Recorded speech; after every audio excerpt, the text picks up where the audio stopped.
In today's video, I'm going to teach you how to use workflows in QuickBooks Online Advanced. If you're looking to reduce manual follow-ups and keep your accounting tasks on schedule, workflows are a great way to automate reminders, approvals, and notifications based on the activity in your books. To get started, head to the search bar at the top of QuickBooks Online Advanced and type the word workflow. This is the quickest way to jump straight to the automation tools without digging through menus. You should see a result labeled Workflow appear in the list. Go ahead and click that. This opens the Workflows area where you can see existing automations and create new ones. Think of this page as your control center for setting rules that save time and add consistency. Next, open the Templates section. Templates are pre-built automations created for common tasks, so you don't have to start from scratch. They cover things like sending invoice reminders before or after a due date, notifying someone when a payment is received, or requesting an approval when a bill exceeds a certain amount.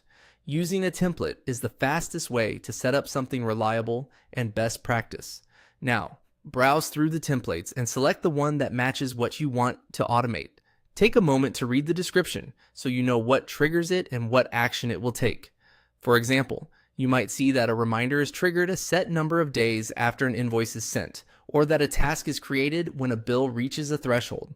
Choose the template that fits your scenario and open it. From here, edit the template to make it your own.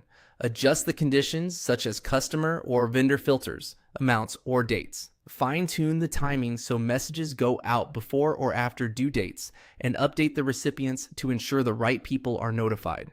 Personalize the subject and message content so it reflects your tone, and double-check that email addresses on your customers and vendors are accurate in your records, since workflows will use those details.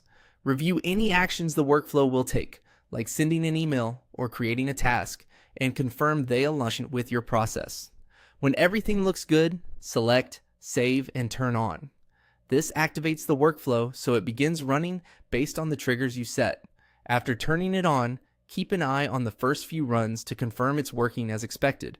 And remember, you can come back at any time to fine-tune settings or pause the automation. That's it. You've set up a workflow using a template, customized it to your needs, and turned it on so QuickBooks can handle the follow-through for you.